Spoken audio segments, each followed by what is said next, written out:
안녕하세요. 여러 인권 이야기를 한눈에 정리해서 쉽고 재미있게 알려주는 별이웹 시간입니다. 저는 아지, 양희입니다. 지난달 이탈리아에 새롭게 세워진 동상이 있는데요. 사르데냐 섬 스틴티노시 콜롬보 해변에 평화의 소녀상이 세워졌다고 합니다. 오, 평화의 소녀상과 드넓게 펼쳐진 지중해를 함께 볼 수 있겠군요. 맞아요. 소녀상과 함께 기억의 증언이라는 제목의 비문도 함께 설치됐습니다. 비문에는 제2차 세계대전 당시 일본군이 아시아, 태평양 지역에서 여성들을 강제로 데려가 성범죄를 저지른 사실이 적혀 있어요. 이와 함께 일본 정부가 위안부의 존재를 부정하고 여러 나라에서 평화의 소녀상을 철거하려는 시도에 유감을 표한 내용도 담겨 있습니다. 이에 대해 일본 정부는 비문의 내용이 우리나라 시민단체의 일방적인 주장일 뿐이라며 문구 수정을 요구했죠. 사실 평화의 소녀상이 건립되기 전부터 일본의 적극적인 방해가 있었다고 합니다. 그럼에도 평화의 소녀상은 성공적으로 건립됐죠. 일본군 위안부 문제 해결을 위한 시민단체 정의기억연대에서 주도한 것으로 스틴티노시의 발레빌라 시장은 평화의 소녀상을 건립함으로써 비극적인 전쟁에 피해를 입은 모든 여성의 외침에 연대하게 됐다며 비문 수정이나 철거는 있을 수 없다고 강조했습니다. 이 평화의 소녀상은 이탈리아에는 최초로 세워진 것으로 지중해를 건너 반인도적 범죄 행위의 잔혹함을 알리는 동시에 평화와 인권의 중요성을 전할 수 있을 거예요. 일본군 위안부 피해자 기림의 날이란? 평화의 소녀상 외에도 일본군 위안부 피해자를 기리기 위해 지정한 날이 있죠. 1990년 일본은 군 위안부 문제에 관여하지 않겠다고 발표를 했습니다. 이는 사실상 위안부의 존재를 외면한 것과도 같았는데요. 이때 용기를 낸 한 사람이 있습니다. 바로 고 김학순 할머니입니다. 김학순 할머니는 1991년 8월 14일 한국여성단체연합 사무실에서 개최된 기자회견에서 자신이 일본군 위안부로 강제 동원되었던 피해자임을 폭로했습니다. 그동안 일본 정부의 부정 아래 소문처럼 나돌던 이야기가 사실이 되는 순간이었습니다. 김학순 할머니의 발언 덕분에 수많은 피해자가 일본의 전쟁 성범죄를 폭로할 용기를 얻었습니다. 이러한 폭로는 한국에서 그치는 것이 아니라 일본이 점령했던 북한, 중국, 대만, 필리핀 등 각지로 퍼져나갔고 위안부 문제는 단순히 외면할 수 있는 작은 사안이 아니라 국제적인 문제로 확대되었어요. 2012년 12월 타이완에서 제11차 일본군 위안부 문제 해결을 위한 아시아 연대 회의가 열렸습니다. 여기선 일본군 위안부 문제 해결을 위해 노력해온 민간 단체들이 힘을 모아 고 김학순 할머니가 처음으로 피해 사실을 폭로한 8월 14일을 세계 위안부 기림일로 정했습니다. 전 세계의 여성 단체들은 2013년부터 매년 8월 14일마다 일본군 위안부 문제 해결을 위한 연대와 집회 등을 열고 있다고 합니다. 우리나라에서는 여러 단체들의 적극적인 활동 덕분에 그동안 민간단체에서 이루어지던 일본군 위안부 문제에 대한 관심이 국가적 차원으로 확대될 수 있었는데요. 2017년 12월 일제하 일본군 위안부 피해자 생활 안정 지원 및 기념 사업 등에 관한 법률 개정안이 국회 본회의에서 통과되면서 8월 14일이 일본군 위안부 피해자 기림의 날이라는 이름으로 공식적인 국가 기념일이 되었습니다. 법적으로 올해 7번째를 맞이하고 있네요. 8월 14일만큼은 모든 사람들이 일본군 위안부 문제를 잊지 않고 떠올려줬으면 좋겠어요. 일본군 위안부 문제의 현황.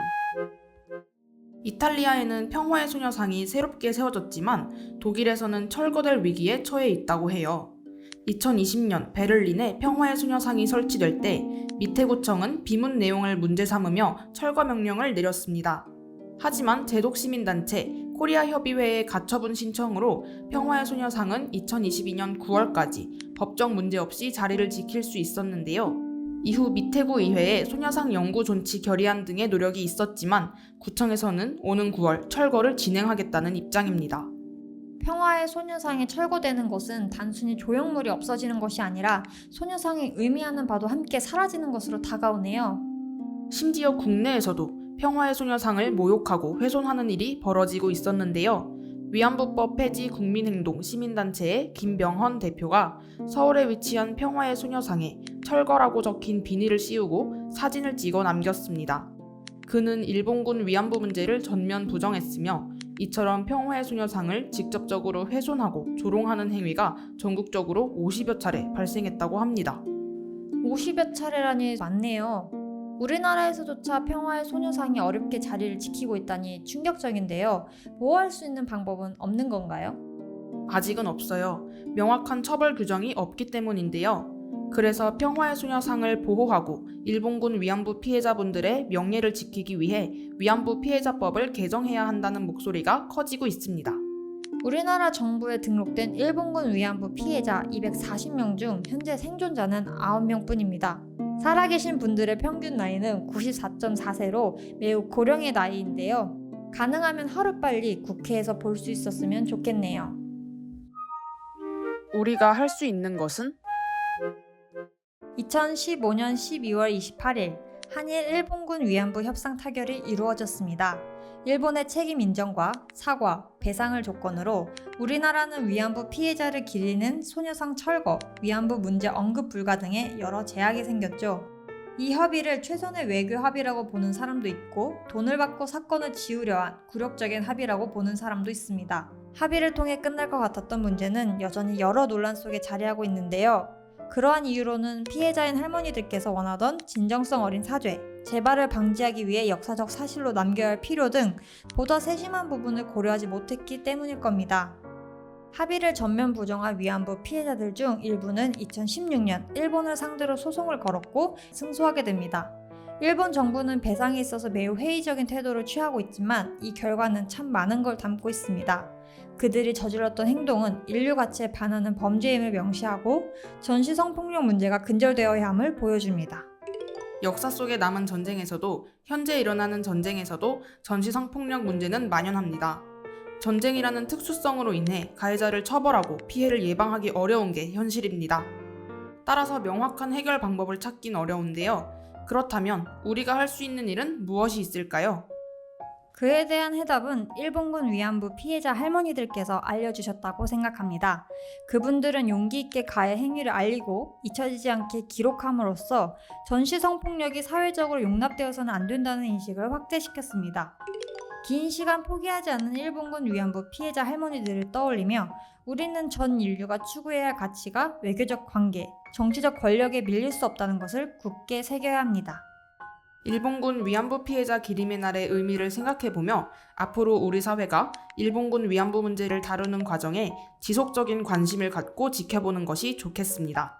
또 지금 이 시간에도 전시 성폭력의 위험에 놓인 사람들의 안전한 삶을 위해선 어떤 것이 필요한지 생각해보는 계기가 되었으면 좋겠습니다. 오늘 별이웹의 일본군 위안부 피해자 기림의 날 시간은 여기서 마치도록 하겠습니다. 다음에 봐요. 안녕.